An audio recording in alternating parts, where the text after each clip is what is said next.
All right, so this is for part two, 1B. And so it says, now assume that both spheres are uncharged insulators, but the same process. Ooh, so I got to change this. It's an insulator. Well, I'll go over that. An insulator.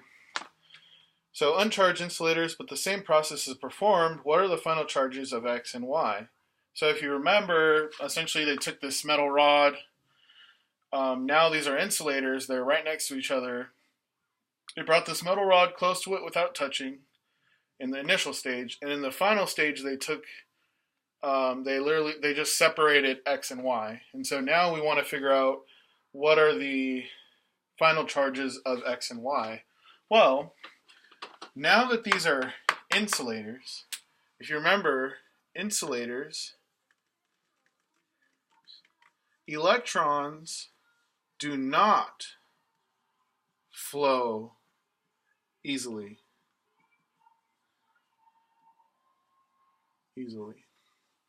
And so when you bring this metal rod close, remember before when these were metal, the electrons were able to flow from Y onto X and kind of be on the outside of X here in attraction to the positive charge.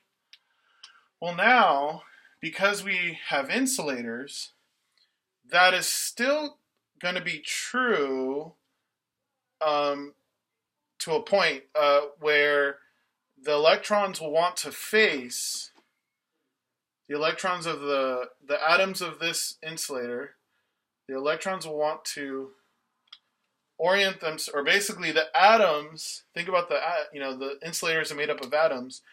The atoms want to orient themselves where the electrons are closest there, and that will have each atom will be polarized.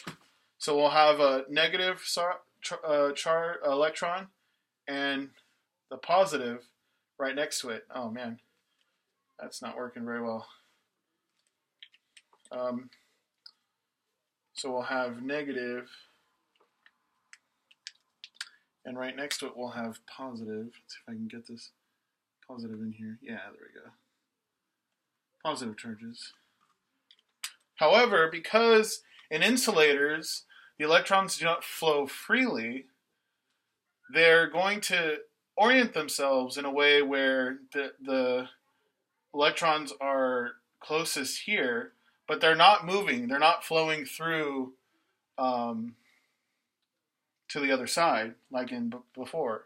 So here we're going to have electric charge and then the positive. But again, notice no flow, the electrons aren't jumping off from Y to X. And that's because, again, insulators, the electrons do not flow easily. So now, once you separate them, well, sure, the atom's polarized, but the electrons didn't move. You still have the same number of protons and electrons on Y as you do on X. Therefore, X and Y are both neutral. And again, that's due to them being insulators.